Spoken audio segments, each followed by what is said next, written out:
नमस्कार, Bihar breaking news में बड़ी खबर। आपको बता दें कि इस बार बिहार विधानसभा चुनाव में एनडीए ने कमाल कर दिया।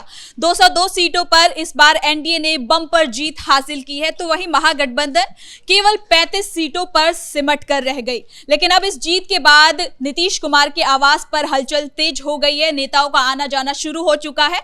ऐसे में अब डिसाइड होगा कि कौन बनेगा बिहार का मुख्यमंत्री, नीतीश कुमार या फिर किसी और नेता को दी जाएगी इस बार बिहार की कमान। तो इसी खबर पर ज्यादा अपडेट के साथ मेरे साथ मौजूद है कैपिटल टीवी के एग्जीक्यूटिव एडिटर राजीव सिंह जी। तो सर, ये नीतीश कुमार के आवास पर मीटिंग हो रही है एनडीए की प्रचंड जीत के बाद।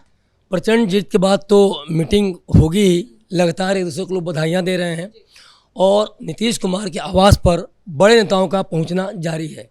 ललन सिंह की बात करें, श्याम रजक की बात करें, विजय चौधरी की बात करें या फिर अन्य नेताओं की बात करें, लगातार चिराग पासवान भी इनके आवास पर पहुँचे हैं। तो ये लगातार इनसे बात करने के बाद ये पता भी चल रहा है कि ये दूसरे को बधाई दे रहे हैं, खुशियाँ मना रहे हैं। लेकिन अब जो सरकार बनाने की प्रक्रिया धीरे धीरे स्टार्ट होगी। विधायक दल अपना नेता चुनेगा और नेता तो खैर फॉर्मेलिटीज ही है, सृष्टि कहीं न कहीं पहले से चुना गया है, चुनाव से पहले ही अनाउंसमेंट हो चुकी है। और इसके बाद जो मुख्यमंत्री बनेंगे उसके बाद देखा जाए तो कई सारी मीटिंग के बाद अपना जब बातचीत होगी या पीएम मोदी जब इसमें बात करेंगे, अमित शाह सब लोग शामिल जब होंगे तो उसके बाद कौन कौन से मंत्री होंगे, कौन कौन से मंत्री शपथ लेंगे। देखिए, कुल मिलाजुला मान के चलिए कि अभी तो मुख्यमंत्री ही तय होंगे। उसके बाद धीरे धीरे बैठकों के बाद, आपसी सहमति के बाद मंत्रिमंडल का भी विस्तार होगा। तो ओवरऑल कौन होगा बिहार का मुख्यमंत्री, नीतीश कुमार या फिर इस बार किसी और को मौका दिया जाएगा? नहीं, अब होगा वाली बात नहीं है सृष्टि, नीतीश कुमार ही मुख्यमंत्री बनेंगे। लगातार ये कहा जाता है और कल जो पीएम मोदी का फ़ोन आया नीतीश कुमार के पास, तो उसके बाद एकदम क्लियर है कि एक वर्ड भी बेवजह की बातें नहीं होंगी, माहौल ख़राब करने की कोशिश कोई नहीं करेगा। और एकदम नीतीश कुमार के चेहरे पर चूँकि चुनाव लड़ा गया है तो गलती से भी भाजपा ऐसी गलती नहीं करेगी और भाजपा का ये कभी शकल रहा भी नहीं है। महाराष्ट्र में भी देखें, उद्धव ठाकरे को लेकर जिस तरह से उन्होंने अपना जो एक तरह से सूझबूझ का परिचय दिया, तो शुरू से बीजेपी को एक मामले में बड़ा हो रहा है कि कभी वो धोखेबाजी की राजनीति नहीं करती। अब देखिए, अगर यहाँ कांग्रेस होती तो सोचिए क्या करती। जानती है कि राजद सबसे बड़ी पार्टी है, लेकिन उसने सीएम कैंडिडेट खुद से कभी घोषित ही नहीं किया। जब तक एक तरह से कहा जाए कि कनपट्टी पे एक तरह से कट्टा एक तरह से नहीं सटाया गया, जो लोग अपने में वो इस तरह बातें कर रहे हैं, तो तब तक राहुल गांधी ने इनको दूसरे नेताओं के तहत, जो दूसरे लेवल जो नेता थे उनके थ्रू अनाउंसमेंट नहीं करवाया। तो लेकिन भाजपा में चीज़ नहीं है, जदयू और भाजपा दोनों सहोदर भाई की तरह है।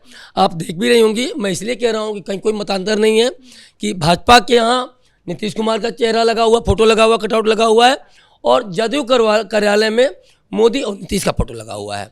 कयास इस बार ये भी लगाए जा रहे हैं, क्योंकि बीजेपी जेडीयू से ज्यादा बड़ी पार्टी बनकर निकली है, तो कयास ये भी लगाए जा रहे हैं कि इस बार कहीं ना कहीं बीजेपी की ओर से भी कोई सीएम कैंडिडेट हो सकता है। नहीं, देखिए, राजनीति में कुछ भी कहा नहीं जा सकता, संभावनाओं का खेल होता है।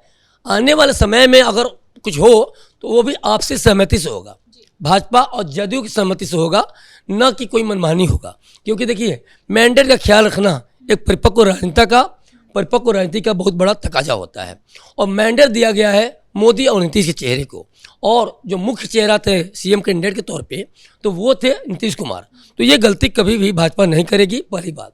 दूसरी बात, हो सकता है नीतीश की रजामंदी से या नीतीश से कभी बात ऐसी हुई हो 2 साल बाद, 3 साल बाद, या फिर जब भी उन्होंने जो भी समय मुकर्रर किया हो, तय किया हो कि बीजेपी का भी कैंडिडेट, बीजेपी का भी कोई सीएम बन सकता है, तो वो अलग बात है, वो अंदर खाने की बात है। बीजेपी वैसे भी अपना पत्ता नहीं खोलती, चाहे हरियाणा में खट्टर को मुख्यमंत्री बनाने की बात हो, चाहे मोहन यादव को एमपी में मुख्यमंत्री बनाने को हो, या छत्तीसगढ़ की बात हो, कभी भी बीजेपी अपना पत्ता नहीं खोलती। और हर बार एक ऐसा चेहरा आता है जो जनता के बीच में जनता के लिए काम कर सके, उसको कनेक्शन पे बीजेपी राजनीति नहीं करती। वो हमेशा पॉसिबिलिटीज उसमें रखती है जो टैलेंट हो, बिहार की जनता के भलाई के लिए काम कर रहा हो, बिहार के लोगों की भलाई के लिए काम कर रहा हो। और पूरा देखिए, मैंडेट जो इस बार मिला है ना, वो अगले 5 साल में बिहार को एकदम देखिए तो विकसित राज्यों की श्रेणी में लाकर खड़ा करने के लिए मिला है। बीजेपी अगर सबसे बड़ी पार्टी बनी है तो सिर्फ और सिर्फ मोदी के चेहरे पर बनी है। और सबसे ज़्यादा अगर कहा जाए, जदयू से भी ज़्यादा भरोसा बीजेपी में दिखाया गया है पार्टी के तौर पे, और चेहरे के तौर पे जो सेंटर में पीएम है अगर वो डबल इंजन सरकार के तौर पे मोदी को और बिहार में सीएम के चेहरे के तौर पे नीतीश कुमार को। तो ये पूरा क्लियर है कि कहीं ना कहीं इसमें दोनों लोगों को ही एक तरह से मैंडेट दिया गया है और बिहार की जनता भी नहीं चाहेगी कि जो तेजस्वी यादव और राहुल गांधी में हो रहा था वो बिहार की जनता कभी नहीं चाहेगी कि ये एनडीए में देखने को मिले। तो ये इनको भी पता है और इनके पास इतना समय नहीं है। 5 साल जिस तरह से 20 साल से काम कर रहे हैं और जंगल राज से बहुत दूर एक तरह डेवलपमेंट करके एक बहुत ही शानदार बिहार बनाया उन्होंने। इनकी कोशिश, इनकी बेचैनी इसीलिए है कि किसी तरह से हम बिहार को दूसरे लेवल पर ले जाएं और जितना अच्छा से अच्छा बिहार को, बिहारियों को शासन दे सकते हैं हम दें। तो इसमें कहीं कोई वो नहीं है। सीएम कैंडिडेट नीतीश कुमार ही होंगे।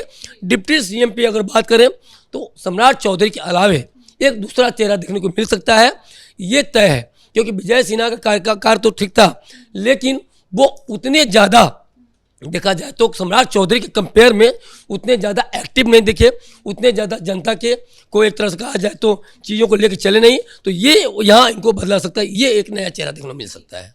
लेकिन आप पीएम मोदी के हनुमान की बात करें, चिराग पासवान की, तो वो भी नीतीश के आवास पर पहुंचे हैं, बधाई दे रहे हैं। तो क्या उनको कोई मंत्रिमंडल पद में जगह मिलेगी? देखिए, ऑब्वियसली 19 सीटें जीते हैं, 29 में 19 बहुत ही अच्छा परफॉर्मेंस है। 4 पॉइंट समथिंग उनका 5 उनका वोट शेयर है, अपने आप में बहुत बड़ी बात है। पिछली बार 5 पॉइंट समथिंग था एक सीट पे, लेकिन इस बार और भी अगर देखा जाए तुलना सीटों के अनुसार किया जाए तो छोटी मोटी जीत नहीं है।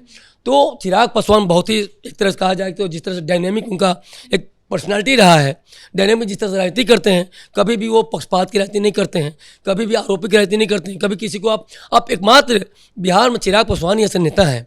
इस बार तो खैर हर वर्ग, हर समुदाय के लोगों ने वोट दिया है एनडीए को, लेकिन चिराग पासवान को इसके पहले भी देखा जाए तो चाहे वो राजपूत हो, पंडित हों, भूमिहार हों, या फिर कायस्थ हों, या फिर ओबीसी, ईबीसी, कोई भी SC ST, सारे वर्ग के लोग चिराग पासवान को पसंद करते हैं, चिराग पासवान को वोट देते हैं।